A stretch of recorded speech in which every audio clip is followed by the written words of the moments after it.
Bom, então iniciamos o nosso evento, né? Nosso tradicional Reverberações e Reinvenções Docentes, né? Que é um evento criado no âmbito no PROS, em TED, dentro da UX, que tem o objetivo de criar espaços, essencialmente espaços de conversa, com temas de atualização, né, provocando reflexões no universo docente, né, da instituição. Nesse semestre, né, a gente está trafegando, né, iremos trafegar, né, inicialmente, né, nós hoje vamos trazer, estamos aqui na presença, né, que nos honra muito, a presença da professora Maria Eduarda Guiri, da Unicinos, né, ela vai se apresentar por ela mesma depois. E que vai trazer, né, uma temática que é da área de pesquisa dela, do trabalho dela, né, ronda, né, o universo de estudos, né, da atuação acadêmica dela, né, e que nos interessa bastante porque é um começo de conversa nesse semestre em que a gente vai trafegar por essa dimensão do negacionismo, ciência, fake news, os aspectos de sustentabilidade, meio ambiente, né, e as relações que isso tem, né, com o novo programa da Unesco para a educação, né, que foi apresentado agora em final de fevereiro. Então, nós temos 5 encontros por semestre. Esse de hoje vai apresentar, né, essa temática que o título apresenta. O próximo vai circular um pouco mais na dimensão de meio ambiente, ambientalismo e prática. E depois os demais a gente vai tecer as amarras com esse novo documento da Unesco, né, que substitui, né, o conhecido documento de 96 do Jack Deller e equipe. Tá?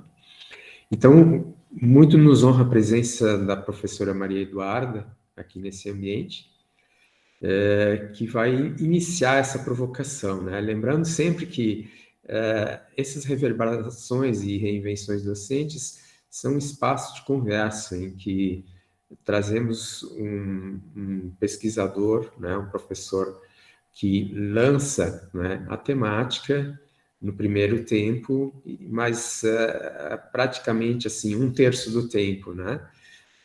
E depois 2/3 do tempo são usados para as conversas diversas e mais algumas provocações relacionadas à temática. Né?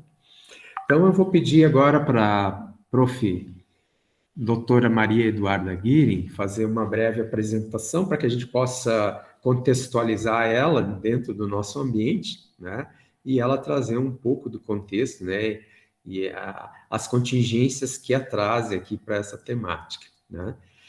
Mais uma vez agradecer, Maria Eduarda, a presença, né? A disponibilidade, que é uma pessoa muito atarefada, com a agenda muito difícil, né? E que nos abriu essa possibilidade nessa tarde para dar o início dos nossos 5 encontros semestrais. Muito obrigado mais uma vez, Maria Eduarda, né? E o tempo é teu. Agradecidos. Certo, obrigada, Daniel. E então, boa tarde, né, oficialmente a todos e todas. E agradeço o convite do Daniel, do professor Daniel Reimann, por estar aqui com vocês nessa tarde, falando de um assunto tão contundente, né, como a questão das fake news e negacionismo e essa relação com a ciência. Bom, quem sou eu? Eu sou professora do programa de pós-graduação em Linguística Aplicada da Unicinos, já vai fazer 35 anos. Em março, faz um bom tempo, já que estou na Unicinos, né? E lá eu coordeno um grupo de pesquisa desde 2007, que se chama Comunicação da Ciência, Estudos Linguísticos Discursivos. Então, o meu lugar é a linguística aplicada, né? Então, a gente trabalha com os discursos de divulgação da ciência, com popularização, enfim, com os discursos negacionistas. E as questões ligadas a fake news, negacionismo e ciência são um pano de fundo, né? São aquilo com o qual a gente trabalha no dia a dia, mas sempre numa perspectiva, na minha perspectiva, né, perspectiva dos meus orientandos, das questões discursivas. Mas aqui eu vou falar de uma forma geral sobre fake news, negacionismo, né, e ciência, e dentro dessa perspectiva da divulgação da ciência. Eu penso em falar, Daniel, em torno de uns 20 minutos, trouxe um material pronto para isso, né, a partir dos slides, e depois no final também faço algumas perguntas para, né, para suscitar alguma, né, discussão. E também tem um material sobre que eu faço na Unicinos, mas isso eu deixei separado para, se alguém se interessar, depois então talvez possa ter deixar, enfim, tá? Então, pode ser, Daniel? Posso Sim, sem dúvida. Eu acho compartilhar que aqui? faz parte do nosso modelo, né? Fica bem Tá bom. adequado. Obrigado. Então tá, eu vou compartilhar então os meus slides aqui, né?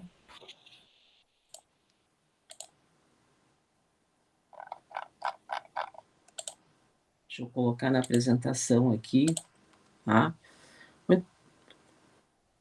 Não foi para vocês, tá? No meu aqui já está, mas aí parece que não foi ainda, ou vocês, como é que vocês Não, estão? não. A gente está vendo só. Não Sim, está já está aparecendo. no modo de apresentação. Está aparecendo. A gente No está meu- vendo a tela, mas não em modo de apresentação. A gente está vendo em módulo de edição. Eu sei, mas no meu está, no modo de apresentação, então não sei. Bom, eu vou seguindo, porque no meu está o modo de apresentação, eu não sei como fazer. Só para... Professora Maria Eduarda, desculpa interromper, teria que parar o compartilhamento e compartilhar de novo, daí a partir do modo de apresentação. Ah, entendi. Deixa aberto o modo de apresentação, daí vai de novo no apresentar uma janela e escolhe o modo de apresentação, aí vai dar certo. Certo. O problema é que quando eu saio aqui, daí eu saio do modo de apresentação. Vamos ver aqui. Ou tela inteira, vamos ver se eu consigo em tela inteira. Na tela inteira dá. Vamos ver, mas aí eu compartilho. Eu acho que eu vou fazer o seguinte, eu vou abrir aqui, e aí eu vou tela inteira. Não, daí aparecem vocês, acho que tem que ser... eu vou apresentar do jeito que eu tenho aqui, porque senão não sei se vai dar certo. Vamos ver. Vamos ver, eu vou colocar agora a tela inteira, vamos ver se vai dar certo. Apresentar do começo. Não deu. Mas tudo bem, acho que não interfere aqui na apresentação. Espero, tá? Muito bem, então, como eu disse, né, eu trabalho com as questões de negacionismo, fake news, ciência, trabalho no âmbito do meu PPG, mas também sou solicitada pela universidade para trabalhar, né, com isso, na organização de materiais e disciplinas e por aí afora, né? Tá? Então, a partir digamos, desse lugar, né, que eu vou falar. Antes de mais nada, eu acho que é importante, e eu acho que não passou para vocês aí. Meu Deus do céu. Que é? Agora passou, tá bem? Tá. Muito bem, então eu vou usar essa forma. Antes de nós conversarmos, né, ou melhor, para início de conversa, eu vou assim, falar, digamos assim, um conceito básico sobre fake news. Né? A gente usa esse conceito fake news de forma bem geral, né? Mas eu gostaria de afinar um pouco mais esse conceito, né? Pensando a partir de estudos da própria comunicação, né? Aqui consideram esse termo fake news como um termo assim inadequado, porque ele seria inadequado para descrever, né, os fenômenos de produção, de difusão, de consumo de uma variada gama de informações, né? Então seria muito nebuloso, seria simplista, né, usar o termo fake news. Então a gente usa fake news mais para as apresentações, mas internamente a gente não trabalha com essa ideia, né? Por quê? Porque essa desinformação, que seria o termo mais adequado, né, ele vai abranger conteúdos de diversas naturezas, né, como as sátiras, né, as paródias noticiosas que são feitas para ridicularizar pessoas poderosas, enfim, mas que também podem enganar as pessoas que consomem, né, até algo totalmente fabricado, totalmente falso, notícias absolutamente falsas, com o intuito de, aqui, né, essa ideia da Derek e Diaksham, eu nunca sei dizer esse sobrenome dele, é o iraniano, né, que seriam assim dariam mais conta, né, daquilo que realmente acontece em termos de uma fake news, né, a misinformation, disinformation, malinformation, às vezes isso tudo sai como má informação, né, dentro de uma tradução, mas estariam relacionadas a criar a informação para uma intenção de dano, ou para não necessariamente ele causa dano, ou então é uma informação verdadeira, baseada numa realidade, que é trazida, né, para um determinado momento, com o intuito de infligir danos a uma pessoa, né, um vazamento, enfim, algo que, em geral, é mais pessoal, né? E também dentro da comunicação, então, se trabalha com essa ideia do ecossistema de desinformação, né? Então, nós vamos, como eu disse, desde a sátira, né, a paródia, até o conteúdo totalmente fabricado e vários elementos que vão entrando aqui para transformar essa notícia ou essa informação em algo que é impostor, que é fabricado, né? E que, assim, a grosso modo, nós chamamos de fake news, né? Bom, feito esse esclarecimento, acho que a segunda questão que se coloca aqui é de que forma, então, essas fake news se repercutem, né, no campo da ciência e da tecnologia, né? Eu trago aqui, então, um teórico, Vernon, né, que vai associar essas fake news aos desafios, né, enfrentados pelos cientistas no nosso tempo, né? A marginalização, a perda de autonomia são características do nosso momento, né? O que ele chama de entrada na pós-verdade, né? Então, o que caracteriza essa pós-verdade aqui, né? É aquele em que os fatos se tornam subjetivos, né?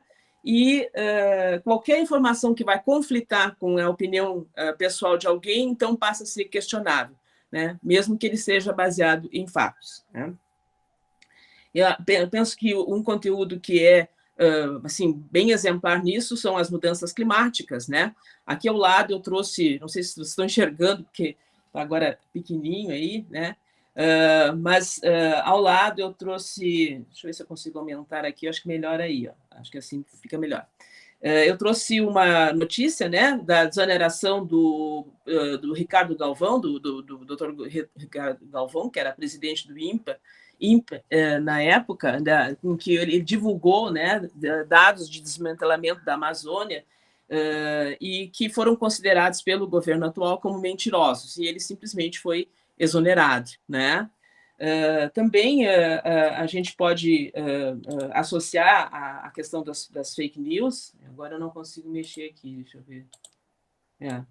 Aí, agora deixa eu voltar ao estado anterior. Ixi, o que eu fiz? Melhorou. Uma outra slide que eu trago, né, é da criação mesmo de material fabricado, né, que não tem base factual, mas que é publicado no estilo de reportagens jornalísticas para criar legitimidade. Então, lá uma notícia sobre NASA que admite a mudança climática natural causada pelo Sol, que não é verdadeiro. E também um tipo de, só para exemplificar, né, uma retórica, né, da criação de falsas polêmicas, que é a amplificação da minoria, quando se exagera na importância de um número, né, limitado de cientistas que vão pensar diferente daquilo que é um consenso científico e que está amplamente já estabelecido. Então, coloquei ali também uma notícia que fala, né, sobre que 99,999% das certezas, né, de que são os humanos que causaram as mudanças climáticas. Mas a gente vai encontrar as fake news que vão se contrapor a isso, baseado no 0,1%, né? Bom, isso também é só para a gente pensar, né? As fake news impactando sobre o dia a dia dos cientistas, né? Agora, um outro aspecto que talvez aqui passe a ser mais importante é como os jovens, né, se relacionam com as fake news e com a ciência. Então, eu trago aqui alguns breves resultados de uma pesquisa, da Pesquisa de Percepção Pública da Ciência, que foi divulgada em 2019, final de 2019, início de 2020, que entrevistou 22 mil jovens de 15 a 24 anos, né, em todo o Brasil, e perguntou para eles, né, o que eles pensavam sobre ciência e tecnologia. E esses jovens, assim, como essa pesquisa existe desde 87, houve um aumento a partir, né, daquele momento para agora. Nós temos 67% dos entrevistados, né, essa gente bem jovem mesmo, que tem interesse em ciência e tecnologia. E nessa pesquisa, então, eles também procuraram mensurar o acesso ao conhecimento, né? Além do acesso ao conhecimento, a percepção sobre os fake news, né? E aspectos polêmicos das teorias científicas. Então, isso nós não tínhamos nas pesquisas anteriores, né? Então, assim, os jovens estão interessados, né? A maioria está interessada. Agora, quando a gente vai afinar, não é, determinadas questões que se relacionam a posições sobre, né, que envolvem ciência, as coisas às vezes não ficam tão claras assim, né? Então, por exemplo, 54% consideram que os cientistas estão exagerando nos efeitos das mudanças climáticas e 40% concordam com a afirmação, que eu achei bastante pesado, né, de que a ciência não existe, que se a ciência não existisse, o seu dia a dia não mudaria muito. Até criei depois um trabalho a respeito dessa questão, olhando nos comentários das redes sociais, né, que é o material com o qual eu tenho trabalhado, né. Sobre os temas controversos também a gente percebe, né, coisas como 25% acreditam que vacinar as crianças pode ser perigoso, isso lá em 2019, né, e 40% dos jovens dizendo não concordar com a afirmação de que os seres humanos evoluíram ao longo do tempo e descendem de animais, né? Então, se a gente vai olhar, né, certos temas controversos e a posição dos jovens, a gente percebe que existem questões aí, né, fissuras, vamos dizer assim. Mas um teórico que eu gosto muito, que é o sociólogo o Yuri Castelfranc, lá da UFMG, e que também ajudou a construir essa pesquisa, né, ele diz o seguinte, que essas posições são defendidas por grupos sociais diferentes, né, e que não há uma parte determinada da população que seja assim, uniforme em relação a essas controvérsias, no sentido de que eu posso acreditar na ciência e horóscopo, eu posso, né, acreditar em ciência e alguma coisa que não seja do ponto de vista que não seja válido do ponto de vista científico, né? Em relação às fake news, esses respondentes, eles mostraram que eles se informam pelas redes sociais, né? Então, é o Google, o YouTube, o WhatsApp, o Facebook. Ninguém mais se informa, pouca gente se informa pela rádio, pelo jornal, enfim, né, pelo livro, pelas redes sociais. E o WhatsApp e o Facebook são, segundo eles, os difusores das notícias falsas, né? Só que 47% desses entrevistados mostraram que eles têm dificuldade em reconhecer uma notícia falsa, né? Agora, interessante, e que também tem a ver conosco e com a universidade, é que no cruzamento desses dados, né, dessa pesquisa, quando eles observaram a instrução desses jovens, né, aqueles que tinham completado o ensino superior, né, 41,5% deles acreditava poder ter recebido notícias falsas sobre ciência e tecnologia, enquanto que aqueles com apenas o ensino fundamental, né, 16,2% entre eles pensava que tinha recebido notícias falsas, né, ou que percebia que as notícias eram falsas, né. Também os hábitos culturais influenciaram aí, né?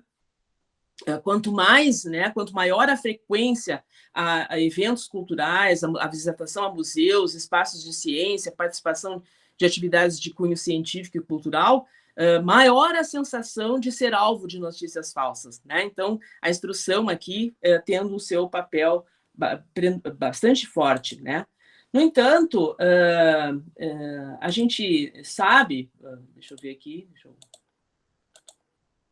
que não apenas a questão, né, de eu estar na universidade ou do nível de instrução que se tem, né, o que está em jogo aqui quando se fala em notícias falsas, em negacionismo, né? Porque certas notícias que fortalecem a nossa percepção de mundo, elas tendem a ser consideradas mais verdadeiras do que outras, né? Então, a gente atribui maior confiabilidade a notícias em que as fontes são consideradas aliadas, né? E tendemos a ser parciais, a ver como parciais e enganadoras as informações oriundas de fontes que nós não enxergamos como amigas, né? E nós também aceitamos compartilhar narrativas que vão fortalecer as nossas identidades, os preconceitos, né? Percepções, que vão colocar percepções pré-existentes, em xeque concepções pré-existentes, né? Então, há uma série de fatores aqui em jogo, né? Eu acho que o que está bombando na rede, eu não sei se vocês acompanham, né? Mas aconteceu no domingo, foi a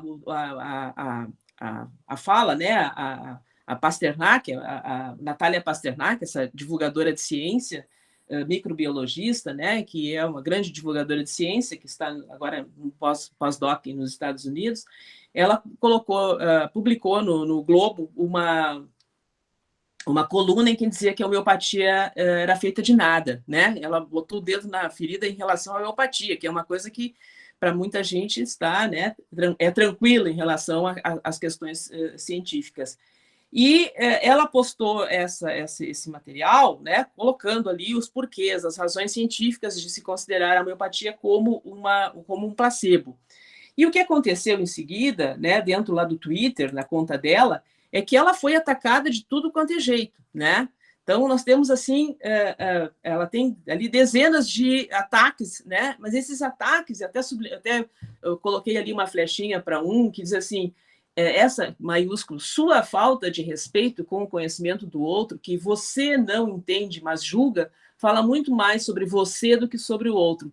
Fica evidente a arrogância e petulância de algo que você ignora e não aceita que o outro tenha, porque você não entende, não sabe. Faça um doutorado em humildade, né? E aí é tudo mais ou menos por aí, né? As respostas a Pasternak. E ela, né, vai trazendo esses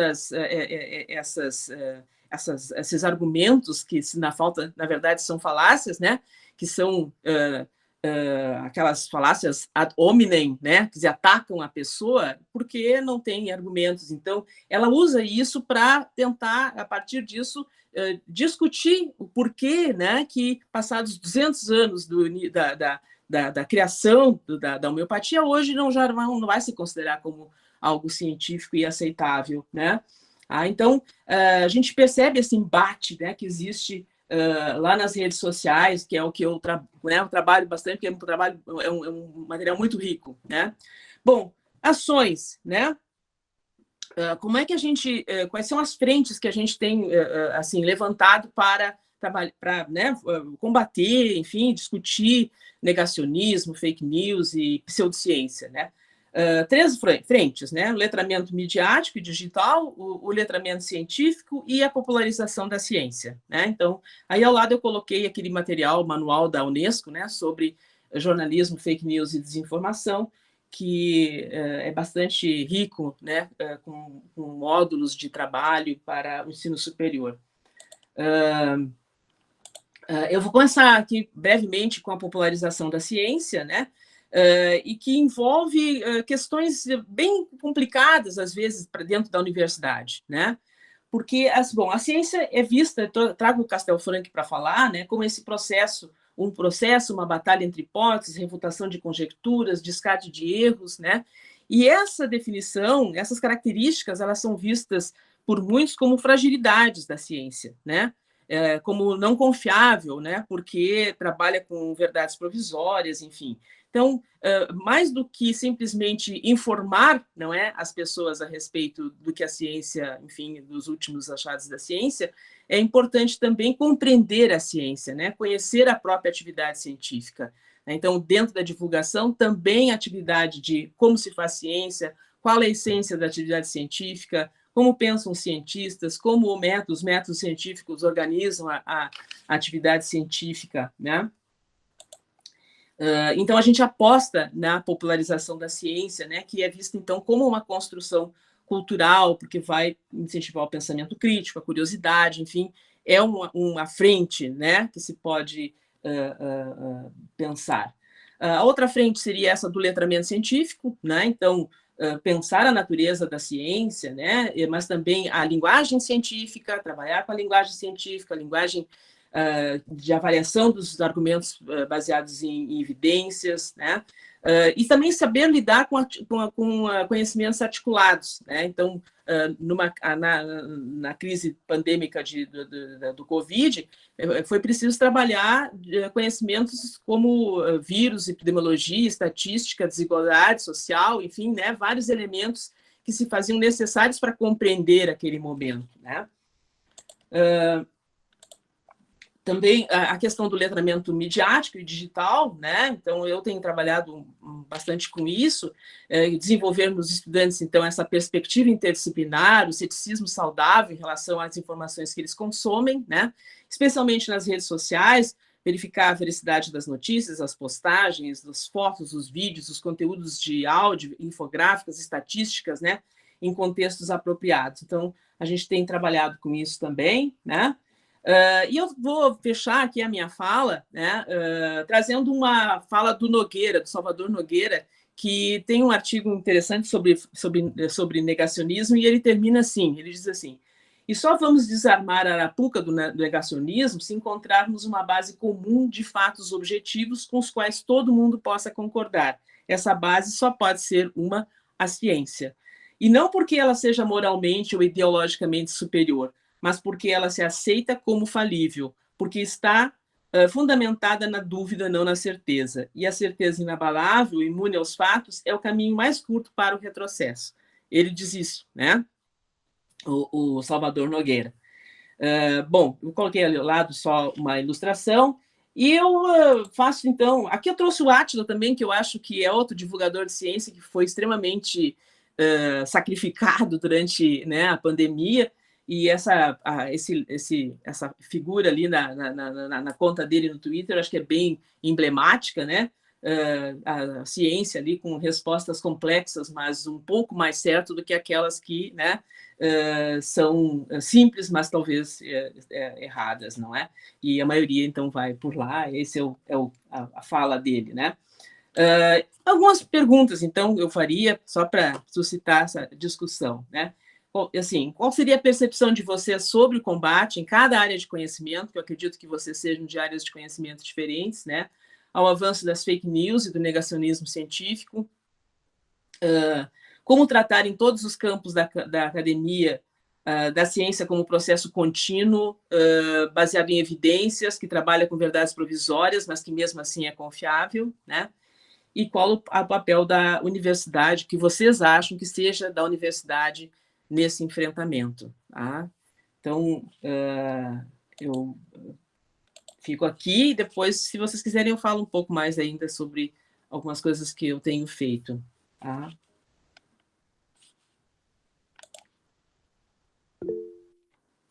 Obrigada. Obrigado, Maria Eduarda. Agradeço essa exposição tão panorâmica e, ao mesmo tempo, detalhada, né, que nos conduz para dentro, né, do que a gente quer discutir aqui nessa tarde, né? Acho que é um universo que nos preocupa a todos, estando, né, no ambiente acadêmico ou não, né? Mas essa discussão toda que se percebe em vários ambientes, né?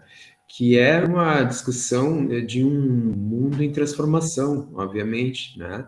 Quer dizer, todo o processo de revoluções tecnológicas tecnológicas, nos processos civilizatórios, sempre trouxeram momentos dessa natureza, né?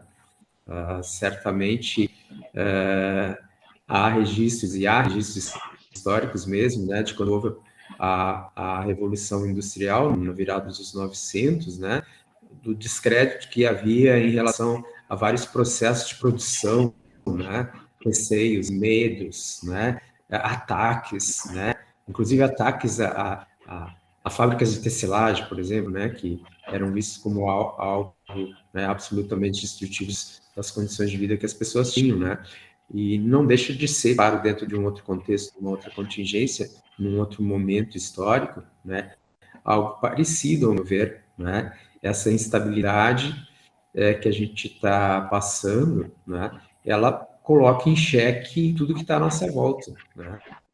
Há uma tendência de querermos voltar a um passado que não volta mais, né, e que talvez fosse tranquilo, seguro e confiável, né, mas completamente distante do processo normal de desenvolvimento, né.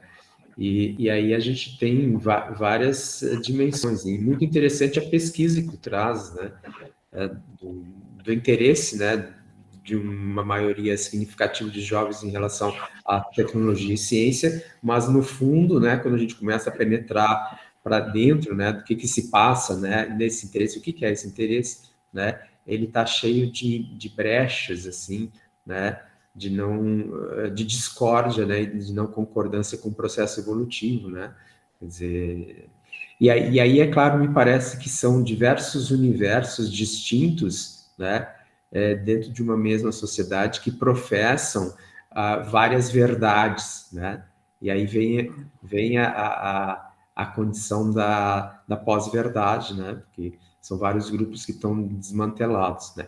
Eu me perguntaria, né, e jogo também a pergunta para todos, né, isso de fato não era corrente, né, em outros momentos, mas que ganha uma grande dimensão agora, né, em função das mídias sociais, né, porque agora cada um consegue quase professar o seu pensamento numa grande dimensão social, algo que há pouco tempo atrás, né, era impensável. Então, qual é o papel da digitalização da comunicação nesse contexto, sabe? Né? Porque acredito que as várias, vamos dizer, riquezas de verdades, né? Elas sempre existiram, né? Como é que se vê isso nesse universo de pesquisa científica? Eu estou fazendo uma pergunta, assim, né? Esse ganho de dimensão do que é essas inverdades, né? Com das desinformações, com as mídias. Certamente elas têm um papel bem importante, não?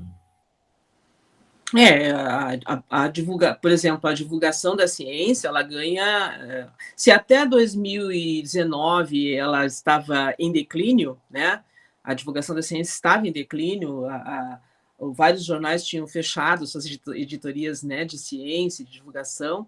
A partir da pandemia, tem o evento da pandemia, ela passa, né, a divulgação da ciência passa a ter um lugar muito especial, tanto que a gente traz aqui, né, determinados divulgadores de ciência que são influencers, né, que estão aí, como a Pasternak e outros, né, que estão na boca do povo, né, de muita gente, né. Então, tem esse lado. Por outro lado, aquela história, né, do fato e opinião, dessa questão da pós-verdade, que antes aquilo que era discutido num âmbito bem pequeno, né, agora ganha uma dimensão enorme, né, e surge, inclusive, como a gente vê ali na Pasternak, a violência verbal, né, então passa a atacar aquele que diz alguma coisa que não que não está de acordo com as minhas ideologias religiosas ou questão política, ou enfim, alguma coisa que esteja em jogo aí, né? Então, há ganhos e há perdas, né? Acho que o grande problema está quando, para as políticas públicas, se vai ouvir mais o que as vozes das redes dizem do que propriamente aquilo que a ciência diz, como é o caso da exoneração, né, do presidente do INPE, porque ele apresentou dados né, reais, né?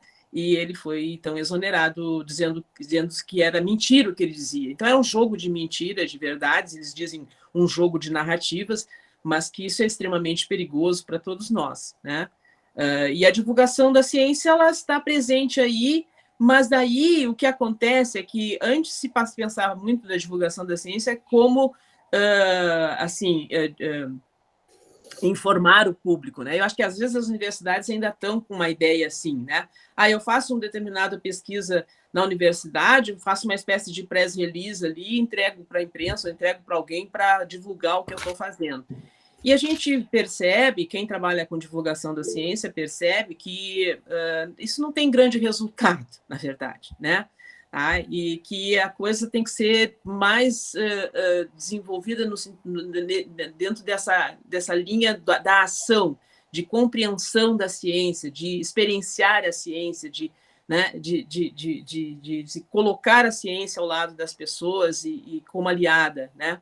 Então, é uma linha assim, que exige bastante de quem faz, né, divulgação, e eu acho que essa é a tendência atualmente, né? E aí há também um embate entre o jornalismo científico e os divulgadores de ciência, que são cientistas que estão nas redes. Tem toda uma grande discussão a respeito disso atualmente. Obrigado, Eduarda. Professora Valquíria Vilas Boas, por favor. Eu estou aqui com a minha mão levantada, né? Para falar. Professora Maria Eduarda, em primeiro lugar, muitíssimo obrigada pela sua fala, foi extremamente esclarecedora e enriquecedora, né? Trouxe uns elementos que eu, pessoalmente, como uma pessoa que trabalha em divulgação científica, né, não tenho todo esse conhecimento, justamente porque a senhora é uma estudiosa mesmo, né? Vou te chamar de você, porque acho que sim, claro. Enfim, colegas. Mas, colegas. Então, eu acho assim, olha, quando você pergunta qual é o papel da universidade, o que a gente pode fazer, né? Tinha uma primeira pergunta e depois a última, talvez, o que eu vou falar. Nós, na Universidade de Caxias do Sul, desde 2008, nós temos um projeto na área das exatas chamado Engenheiro do Futuro. E nós apostamos nesse projeto nas seguintes ações, né? Então, eu acho que para a criança poder gostar de ciência, poder se apaixonar por ela, né? A gente precisa que a criança, como você mesma disse agora há pouquinho, ela vivencie a ciência. Isso. Então, a universidade tem que abrir suas portas, né? Tem que reservar espaço na agenda dos seus professores para trabalhar com extensão. Né? Então, acho que quando a gente fala qual é o papel da universidade, a universidade precisa investir, né, em extensão e realmente fazer essa extensão aonde há interação. Então, as crianças vêm para a universidade, então a gente está vendo o professor Guilherme Guzzo aqui, que coordena o nosso Museu de Ciências Naturais, né? Então, a gente precisa trazer a comunidade para dentro da universidade, não só as crianças, mas as pessoas de forma geral, para que elas vivenciem a ciência. E eu acho que a gente precisa investir muito em formação continuada de professores, porque, na verdade, a criança passa pela escola e vai embora, né? E ela pode realmente ser tocada ou não pelas nossas ações, mas os professores, eles ficam por um bom tempo nas escolas, e eles podem fazer aquele papel de multiplicador das ações que a gente pode iniciar com eles na universidade. Então, eu acho que, claro, isso é só uma opinião, né? Existem várias possibilidades, mas eu acho que, no nosso caso, esse projeto Engenheiro do Futuro, ele já fez muita coisa bacana, agora que a pandemia acabou, está voltando a fazer de novo, né? E eu acho que é uma possibilidade, dentre várias que podem existir. Eu queria deixar aqui esse registro do nosso trabalho, do projeto Engenheiro do Futuro. Que legal. É bacana ouvir que vocês fazem isso. Nós, por exemplo, eu coordeno o chamado Projeto Ler, Literatura e Ciência, né, que está desde 2014 trabalhando com a divulgação da ciência nas escolas, com formação também, né? Então tem tido assim uma repercussão muito legal. E uma coisa que para nós é muito cara é que aqueles fascículos, nós temos assim, criamos 3 fascículos com material sobre divulgação da ciência, né, para as escolas, em convênio com o Grupo Editorial Sinos e a FACAT, e os alunos levam, né, os estudantes, as prefeituras entregam esse material para os estudantes nas escolas, e eles levam para casa, né? Então, na semana passada, a gente teve um encontro com os secretários de educação e eles relatavam isso, que o grande sucesso do projeto é porque os alunos levavam para casa os fascículos e isso suscitava discussões na própria família.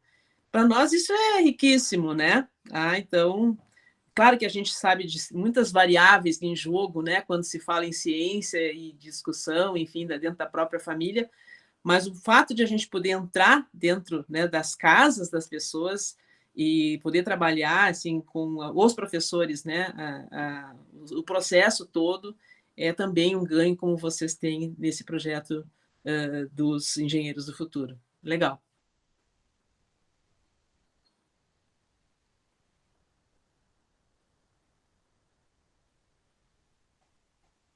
Um outro aspecto, né, que eu penso que fica assim, né, é como o contemporâneo, a ciência, né, ela faz essa transição entre um processo, de uma certa maneira, ainda que traz resquícios de uma base científica construída no positivismo, né, num processo mais linear, né, e que a gente sabe, né, enfim, isso está vencido, etc., mas ainda encontra, né, de uma certa maneira, repercussão, né, porque os fundamentos da ciência foram criados, né, nesse contexto, né, algo mais linear, né, e vivemos um mundo absolutamente sistêmico que nos surpreende a cada dia, né. A própria ciência, né, muitas vezes ela tem dificuldade de acompanhar, determinados setores acadêmicos também têm dificuldade de acompanhar isso, né, de perceber essa mutação, né, essa necessidade de atualização constante, né, vivemos quase instantes, né, e não mais momentos, né, inteiros, grandes, contínuos, lineares, né, que nos projetam um caminho, né, reto, né, quer dizer, os questionamentos aparecem a todo instante. Isso cada vez mais tem que ser absorvido, né, pela ciência, né, a tal da infalibilidade da ciência, né, cada vez tem que estar mais presente, né. E isso talvez seja das percepções equivocadas de grande parcela da sociedade, né, que vê ainda o cientista, né, calcado, né, em posições históricas, né, como uma representação do que é a ciência, né, do que é o cientista, né, e de que esse processo inovativo, novo, mais dinâmico, etc., talvez não possa nem fazer parte da ciência, né. Eu acho que a condição, né, quando a gente fala de não ter preconceitos, né, nós também não devemos ter preconceitos em relação à posição da ciência, né, e de como ela está sendo questionada, né, mas superar esses questionamentos. E como é que a ciência lida com essa condição, né, Maria Eduarda, né, de se apresentar nova para um mundo novo, né? Isso não é algo simples, né? Eu não sei se a ciência se apresenta de uma forma nova para um mundo novo. Eu diria que, assim, o que existem são modelos de percepção da ciência, né? Então, digamos, dentro da universidade, predomina um modelo positivista, como tu disseste, né? Um modelo que a gente chama de direcional, né? Em que o outro não sabe nada e nós sabemos, a gente vai, então, dizer para ele o que é que a gente faz, né? Então, esse é um modelo com o qual a gente briga muito, né, na universidade, é o press release, né? O cara vem e diz assim, professor, eu quero comunicar lá para o público o que eu faço, né? Como é que eu faço? Então, é como se eu tivesse escrito, escreve lá o que tu fazes e aquilo joga lá, tá, então eu divulguei o que eu fiz. E, bom, a coisa é complicada, né? Porque hoje o que se coloca, assim, de uma forma bem geral, tem especificações em termos desses modelos, mas é um modelo mais democrático, né? Em que esse cidadão que está do outro lado, ele tem voz, não é? E ele quer se fazer ouvir. Então, a universidade tem que se abrir para esse modelo democrático, né? E nós temos, inclusive, modelos assim muito diferentes, que é, por exemplo, a etnociência, né? Que é a ciência que é feita por grupos, por exemplo, os indígenas, né? Então, qual é a concepção de ciência que a gente tem aí? Como é que isso, essa ciência vem se apresentando? Talvez a universidade, às vezes, tem dificuldade ou é lenta, né, em desenvolver isso, em poder abarcar isso e tirar proveito disso também. Acho que há uma certa lentidão, né? Vai indo, mas vai aos poucos, né? Trazendo essas possibilidades, né? E uma outra coisa, eu acho que tu falaste, Daniel, que é a questão da representação da ciência, né? Eu fico, assim, às vezes, preocupada com como é que os estudantes vêm pensando que é o cientista, né? Aquela coisa do jaleco branco, aquilo ainda existe, né? Um dia nós pedimos para uma agência de notícias dentro da universidade, feita por estagiários, né? Para fazer uma peça para nós em relação ao nosso grupo era a nossa revista de divulgação, a Linguarudo, e o rapaz, quando veio, então, a peça, ele tinha feito toda uma representação em cima daquela coisa mais, pré-concebida possível de ciência, né? A gente diz, olha, a gente não vai poder usar isso aqui, porque ele vem de encontro a tudo que a gente está trabalhando. Então, a gente observou a necessidade dentro da universidade de trabalhar com isso, né? Que representação é essa, de mexer com isso, né? E de mostrar o que é ciência, né? A ciência só dentro do laboratório, aquela coisa bem, parece elementar, mas ainda circula e tem os seus efeitos, né? Sobre como as pessoas pensam a ciência, né? E elas usam isso para construir significado, né? Construir sentido, melhor. Né? Então, acho que eu diria isso, né? Dani, desculpa, tem uma manifestação da Aline que eu acho que vai mais ou menos nessa linha da Aline Passuelo de Oliveira. Ela diz: me preocupa que a metodologia científica esteja vinculada a algo pragmático. Só se aprende para o TCC. Acredito que deva ser trabalhado de forma transversal nas diferentes disciplinas. Se não conhecermos o processo, como se confiará neste discurso? Aí ela agradece a... E tem também a do Guilherme. Deixa eu ver. Acho que a prof está vendo, né, Eduarda? Estou vendo agora aqui, eu estou lendo aqui na minha tela. Agora. São considerações importantes. A Aline não está conseguindo abrir a câmera e o microfone. Não, eu me alio aqui à Aline, e esse é um discurso que a gente teve e tem ainda, né? Porque não é muito fácil entrar nisso, né?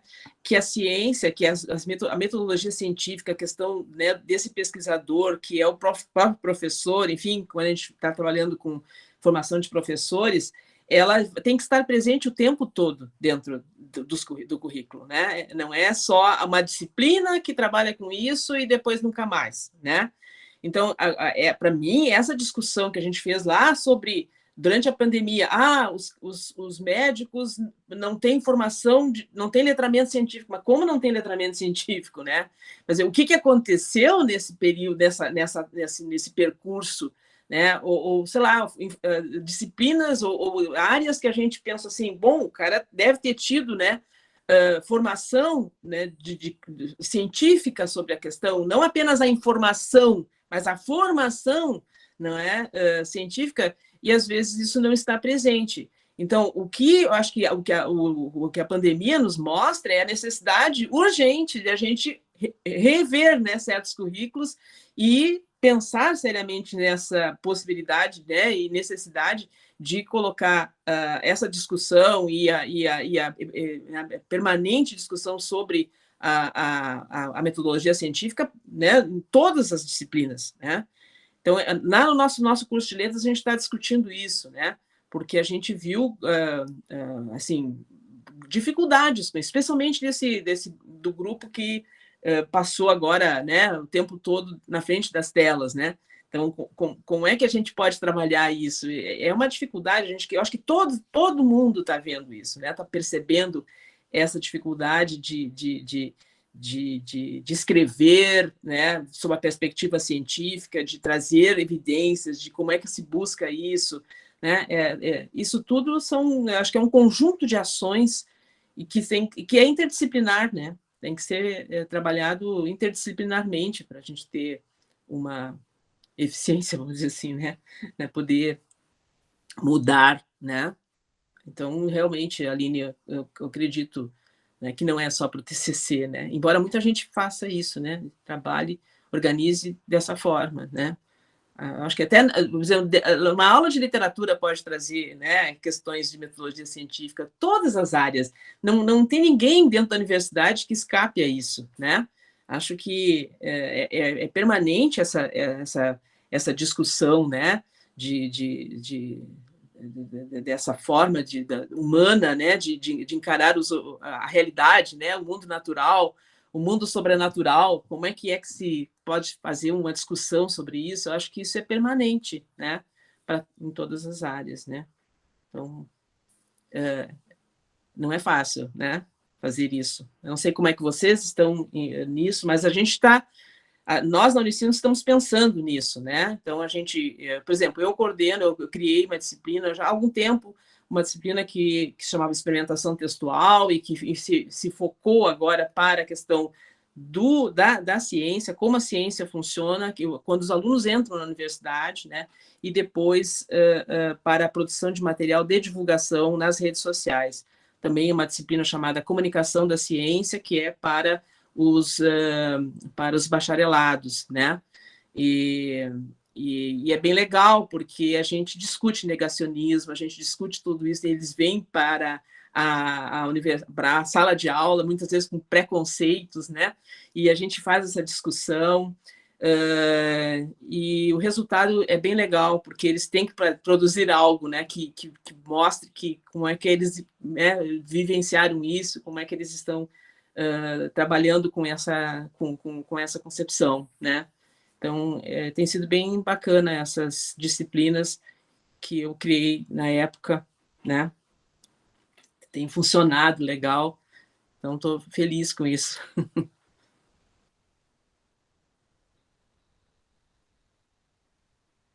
Ana, tu irias puxar a fala do Guilherme ali, que... Ah, sim, o Guilherme pode falar, né, Guilherme? Tu tá aí, tô te vendo.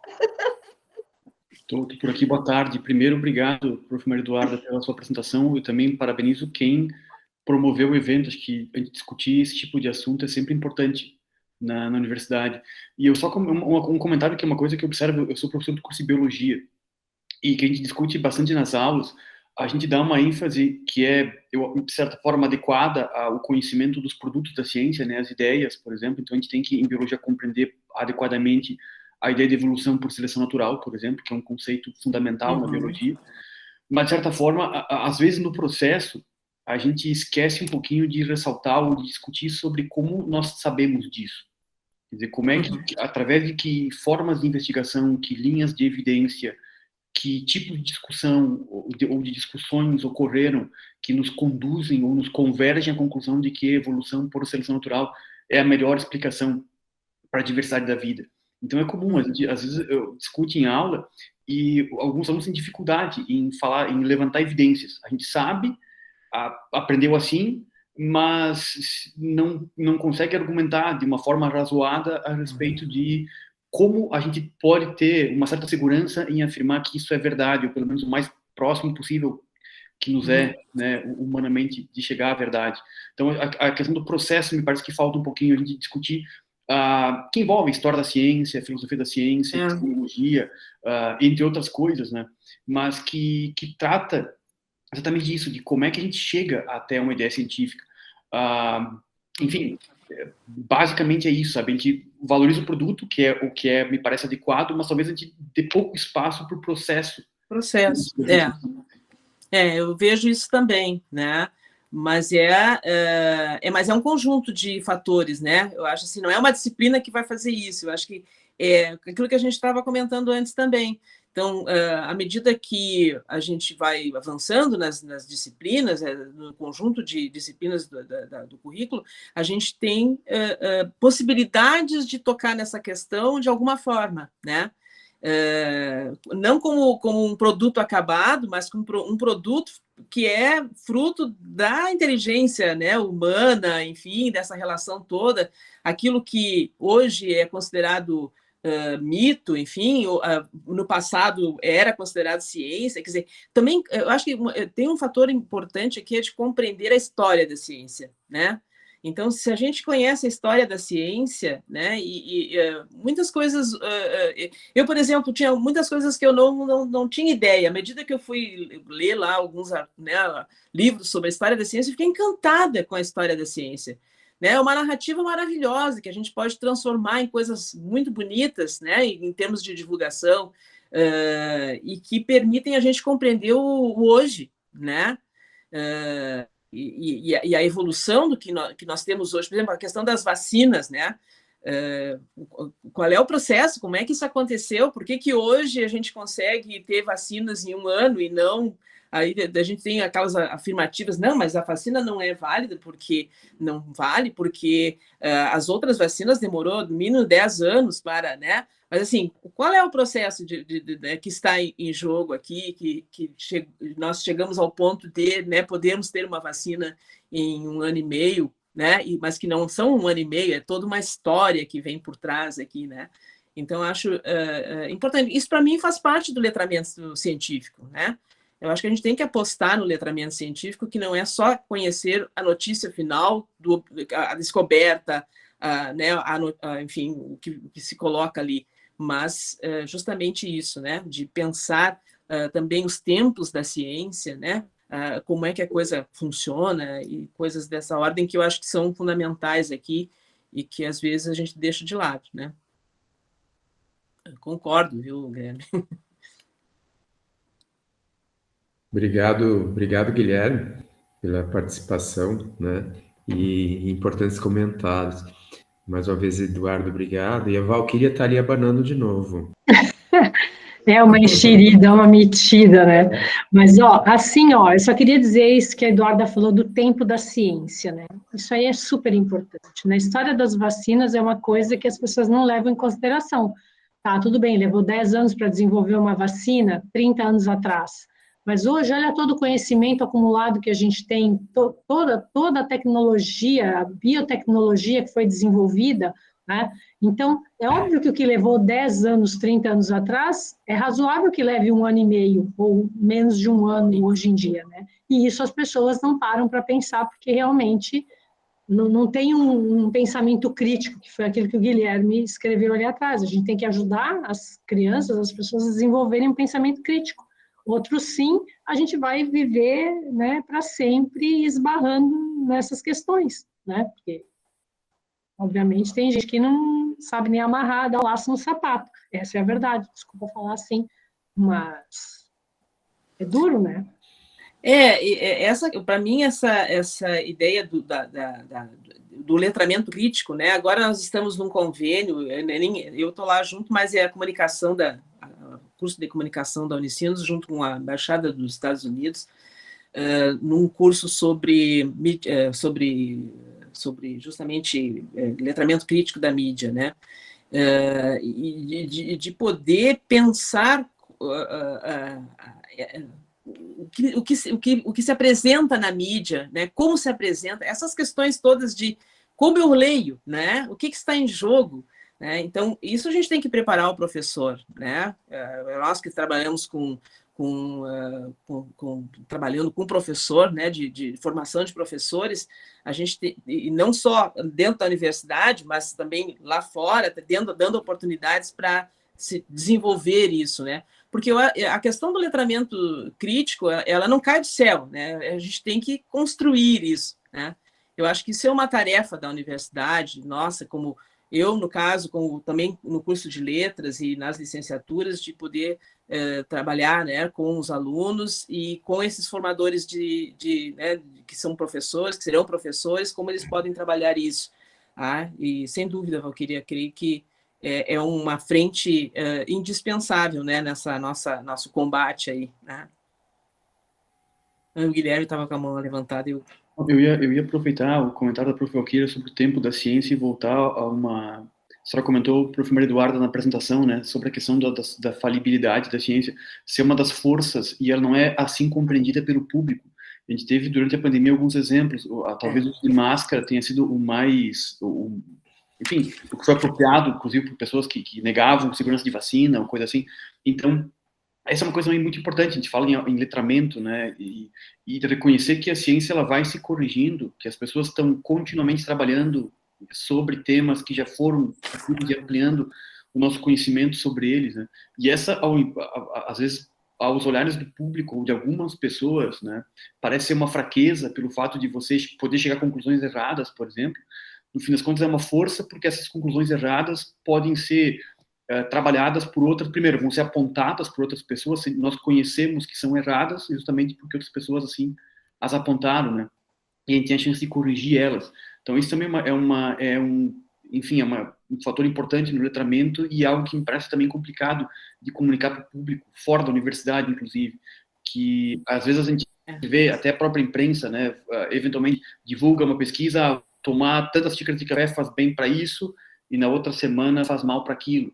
E, na verdade, isso tudo é uma má interpretação, é falta de usar o vocabulário adequado, de apresentar os estudos direito, enfim, de não... Enfim, falta de entendimento sobre o processo, né? Isso. Não, por favor, quando termina, por favor. Não, eu ia dizer que isso confunde o público, né? O público passa a entender a ciência como uma coisa, tipo, tanto faz, tanto fez. Quer dizer, você diz uma coisa para lá, eu digo uma coisa aqui, e a gente não consegue chegar a estabelecer nada, e as coisas não são assim, né? Daí a gente chega naquela frase, né? Se a ciência não existisse, não modificaria nada na minha vida. Aquilo para mim foi um impacto muito grande, né? Porque eu pensei, meu Deus, o cara tá falando ali no computador, usando o telefone para dizer isso, né? Então, assim, é uma coisa bem chocante, né? Agora, realmente, né? Então, a gente tem que atacar isso, né? Agora, eu penso assim, ó, a gente não está... assim, do outro lado existe também uma força, né? Tá? Então, não é só pensar que agora eu vou formar esse meu aluno e ele vai sair daqui repetindo aquilo que a gente gostaria que ele, né, propagasse, enfim. Não, existe uma força do outro lado fortíssima, né? Que são esses grupos, né, que criam questões de negacionismo, de fake news, com intuitos, sabe lá quais, não é? Então, tem gente que só se informa dentro desses grupos, não há, a bolha está ali fechada, e a gente tem dificuldade em entrar. Né? Eu vejo assim, alunos dizendo, professora, eu queria trazer meu pai para aqui, né, para essa discussão, porque lá em casa a gente briga muito, porque meu pai não quer ouvir. Então, eles vêm com esses depoimentos de familiares, e que mostram como é difícil nas famílias mesmo, né? O que está acontecendo atualmente dessas dicotomias aí, desses enfrentamentos, né? E isso é um fato, né? E que a gente tem que levar em consideração. Não sei, a dimensão disso é muito maior do que as nossas forças e possibilidades, mas a gente tem que saber disso, eu acho, né? Tem que considerar isso, me parece. Né? Enfim. Muito bom. Essas falas todas me puxaram um pouco, né? A lembrança de que essa ciência positivista direcional, ela está tão imbricada e tão amarrada com o nosso processo de formação de educação, né, em todos os níveis, né, que a gente continua ainda, né, tendo uma pauta enorme para os conteúdos, né, que são na verdade os produtos, né, que são mutáveis, que são sistêmicos e transformáveis, né. Então esses conteúdos eles continuam ocupando um espaço enorme, né, na universidade contemporânea, né.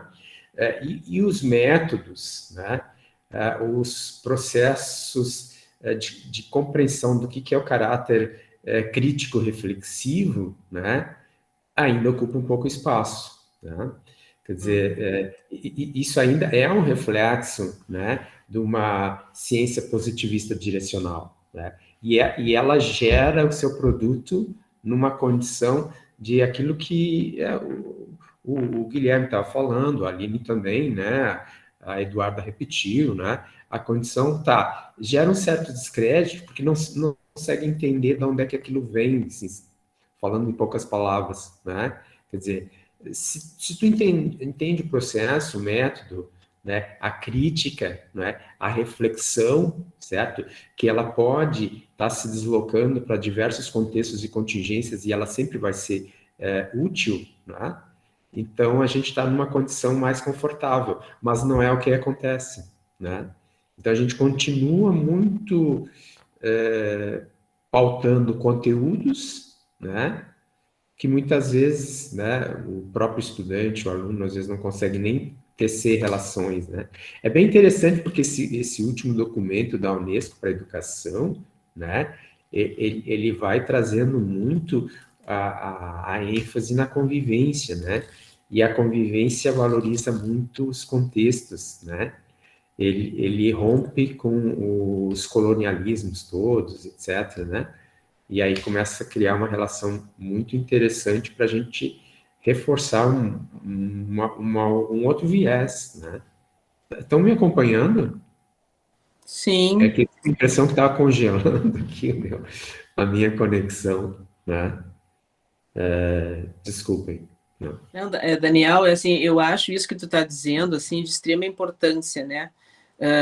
Seja na pré-escola, seja no ensino básico, seja na universidade, essa possibilidade de refletir, de conhecer, mas conhecer vivendo, né? Vivenciando o que se aprende com isso, né? Então, eu gosto muito de um grupo que se chama Criança e Natureza, em que justamente né, lá com as crianças, né, de pré-escola vão compreender a natureza, vivenciando a natureza, se relacionando com a natureza, né? Provavelmente essas crianças vão ter uma percepção muito mais, digamos assim, orgânica, né, complexa, do que está em jogo, né, quando se pensa em vida do planeta, do que aquele que aprendeu apenas os seus conceitos e isolado dessa condição, né? Então a gente fala desse, até tem um livro aqui que eu achei bem interessante, que é do Richard Louv, né, que fala sobre a última criança na natureza, e ele defende a ideia do déficit de natureza, né, o transtorno de déficit da natureza. Me parece que esse transtorno de déficit de natureza também se reflete em todas as instâncias, né? Na medida em que eu não consigo me relacionar com o mundo, né, que eu não me vejo como parte desse mundo e todos os processos de compreender como o mundo natural funciona, né? Eu não tenho muita responsabilidade para com isso. Então, hoje a gente vê as pessoas muitas em relação, por exemplo, à questão da climática, né? Tendo às vezes uma postura assim de indiferença para com isso, né? Bom, que raio, o mundo vai acabar, deu, acabe, eu não estou nem aí, eu vou viver minha vida depois que os outros que se virem, né? Então, eu acho que também isso é uma forma de atuação, né, da própria universidade e de como a gente percebe a formação dos professores, né? Isso me preocupa muito, assim, né? Por exemplo, na língua portuguesa ou na linguística ou na literatura, como é que a gente pode transformar, né? Ana, tu fala, né? Pensando, né? Como a gente pode fazer para que esses conteúdos sejam de uma vivência, que tragam isso, né? E que sejam transformadores, né? Não é o ler por ler, nem o fazer o trabalho por fazer o trabalho de TCC lá no final, porque faz parte da minha formação ali, é preciso, senão eu não me formo, mas assim, se jogar, né, emocionalmente, a gente tem, talvez seja essa a questão, a gente tem que ganhar as pessoas pela emoção, né, no sentido da curiosidade, daquilo que enfim, fundamental. Eu estou me lembrando agora, esses tempos, eu dou um cursinho para os alunos que ganharam, assim, apresentaram, são bolsistas de iniciação científica que ganharam louvor lá na sua apresentação na mostra, né? E aí eles vêm para ganhar um prêmio numa apresentação de 180 segundos, né? 3 minutos, eles têm que apresentar. E aí eles vêm para uma oficina que eu dou. E eles vêm com aquele jargão, assim, que o professor disse, pesquisa minha em biologia ou em geologia, não sei o que, é assim. Então, vem com aquela coisa assim, eles não conseguem nem sair nem explicar com as próprias palavras o que eles estão fazendo, né?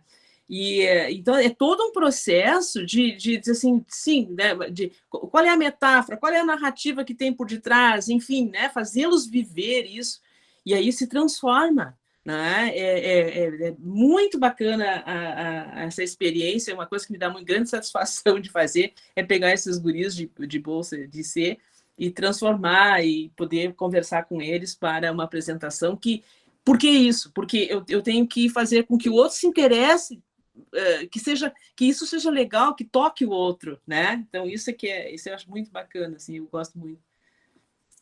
Ana? Nessa direção, Eduardo, é o que eu tenho visto, que os nossos cursos de letras têm falhado muito nisso.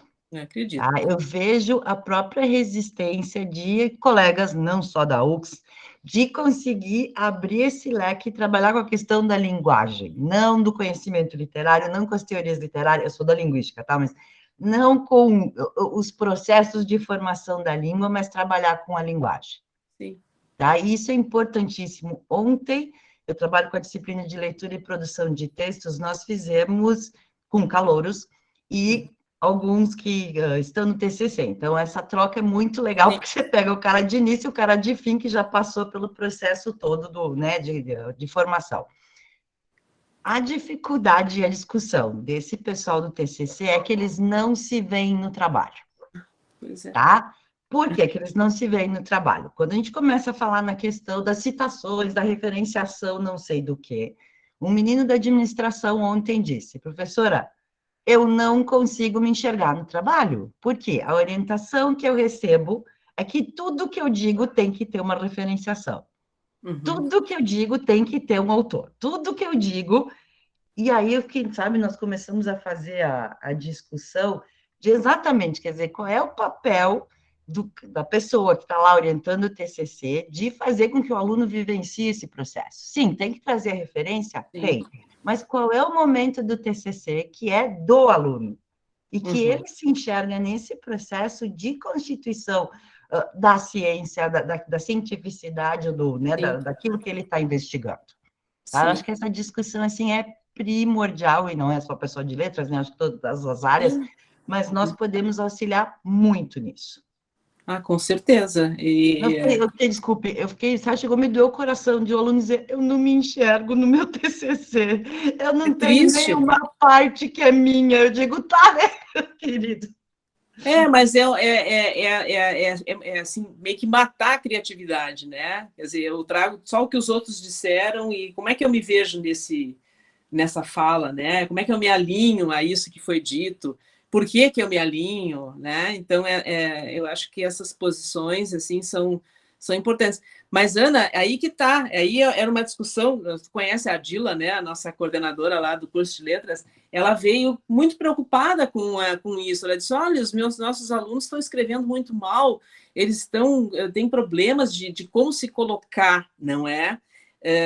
Então, eu acho que se isso está se apresentando em letras, eu acho que se apresenta eu acho que em todas as áreas, não é? Que é saber dialogar com a área, não é? Mas daí é que está a questão. Não é uma disciplina que faz isso, tá? E não é de um dia para o outro que se faz isso. O aluno tem que entrar já fazendo esse tipo de discussão, né? E o professor propiciando essa discussão permanentemente, né? Mas às vezes a gente não vê isso, ele recebe isso pronto como uma verdade e, enfim, aí ele vai, né? E o pior ainda é quando ele recebe pronto como uma verdade e ele não é, né? Quem está lá transmitindo essa verdade não diz nem que linha está seguindo, nem que pressupostos, nem que paradigma. que é o que a gente tem também tentado trabalhar, né, nós aqui do Nupro, na formação dos professores, tá? Você pode dizer, ó, eu vou trazer esta abordagem, mas existe esta e esta. Exato. Tá? A gente vai discutir esta, mas existem tantas outras, porque Sim. senão o aluno chega na outra disciplina que o professor tem uma visão e ele pergunta o que está certo. É a nossa velha discussão. Exatamente, né? Eu me lembro de um caso de um professor do Portugal que a gente trouxe, e ele trabalhava com a pragmática, e ele veio dar um curso sobre pragmática, e quando ele começou a falar, o pessoal começou a atacar ele, porque não era o que eles tinham, o que eles sabiam, era diferente. Então, como é que eu vou relacionar com essa ideia desse professor, né? Então, para mim, acendeu uma luz vermelha. Eu digo, gente, os caras estão com uma, né, como é que chama aquilo do cavalo, assim? Só olhando numa direção, não é possível, né? Então, mas isso faz parte dessa visão, né, direcional, de uma única verdade, que permeia muitos cursos e muitas instituições. Então, a gente, é nosso dever, não é? Sempre que possível, enfim, interferir nessa perspectiva. Não é fácil, né? Não é fácil. Tá? Então, eu me lembro assim também de sentar com professores para falar sobre popularização da ciência e ouvir algumas coisas que que eram assim bem complicadas, né? Eu digo, bom, mas não é assim, né? Mas é aquilo que o Daniel comentou bem no início, né? Uma visão, né, estereotipada, né? Já com um viés, né, positivista, que está em jogo e que, quando se vê ameaçado, né, a gente tem que considerar que essa é uma realidade, né? É ingênuo a gente chegar lá e achar que tudo vai mudar de um dia para o outro, não é assim, né?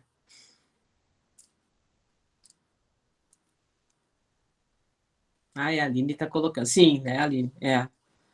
Exatamente, né? Qual é a concepção de língua? Qual é a concepção, né, que tu tens em relação à própria linguística, à literatura? Como é que é isso aí tudo está em jogo? Eu acho que nas outras áreas também, né?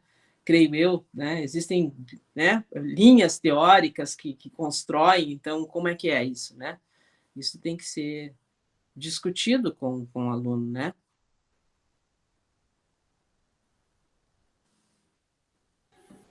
Eu acho que a gente já não tem mais muito tempo, né? Porque nós sempre nos propomos a respeitar os horários de início e horários de final, né? Então, nós temos mais 9 minutos.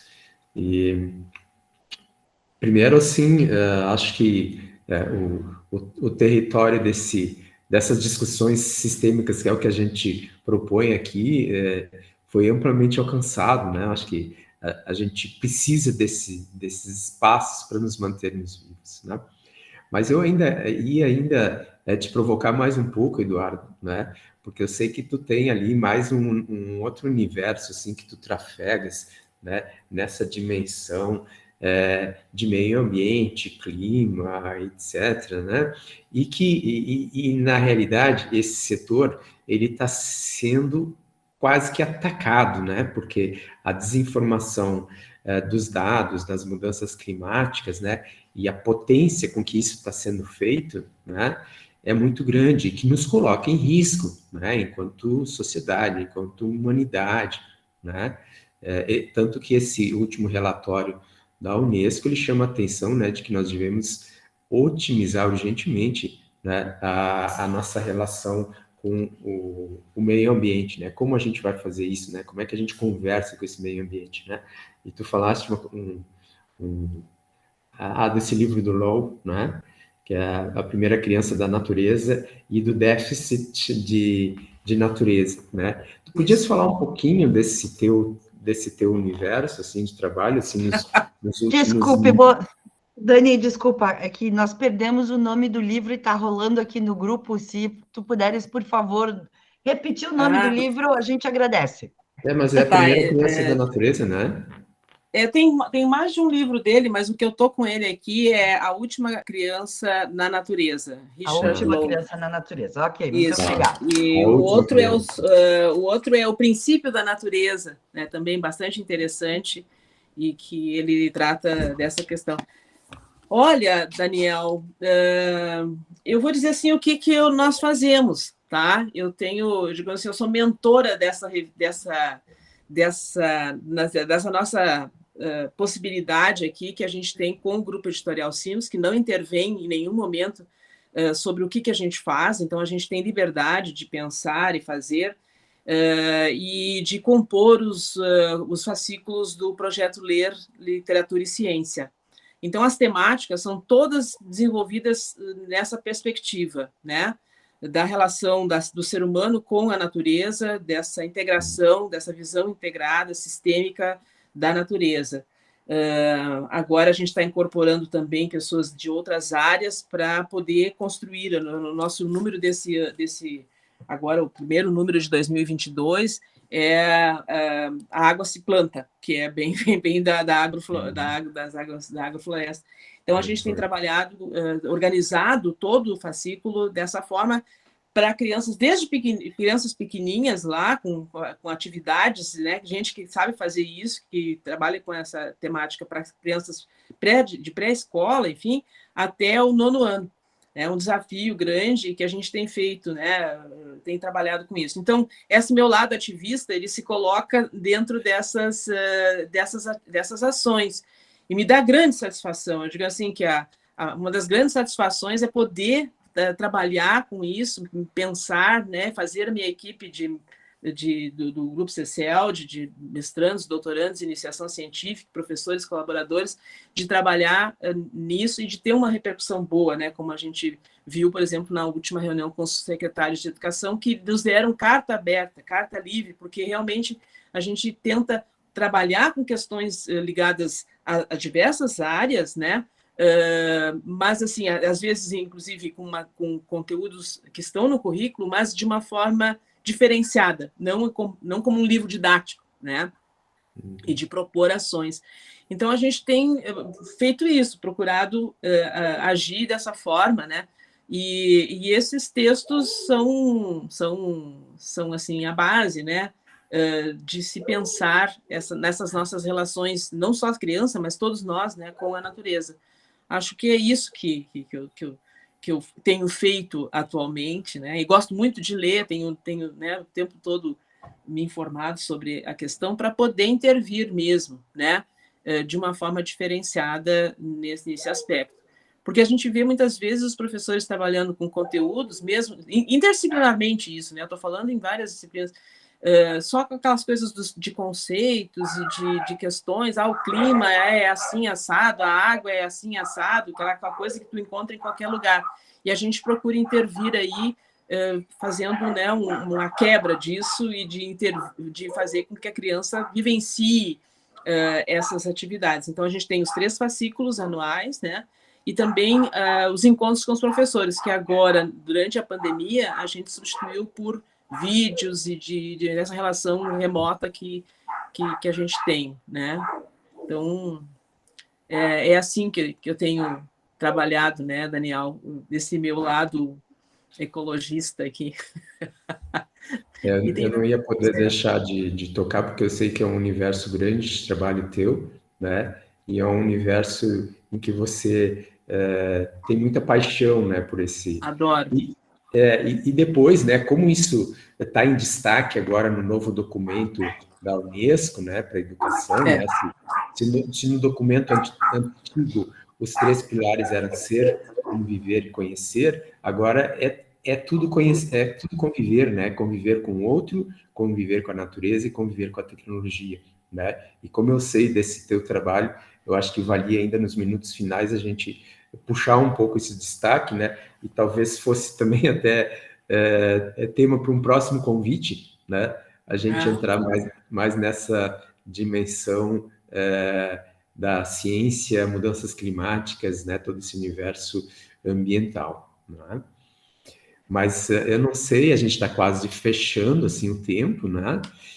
Eu eu convido, né, o microfone está aberto para quem quiser ainda fazer participações, colocações, né?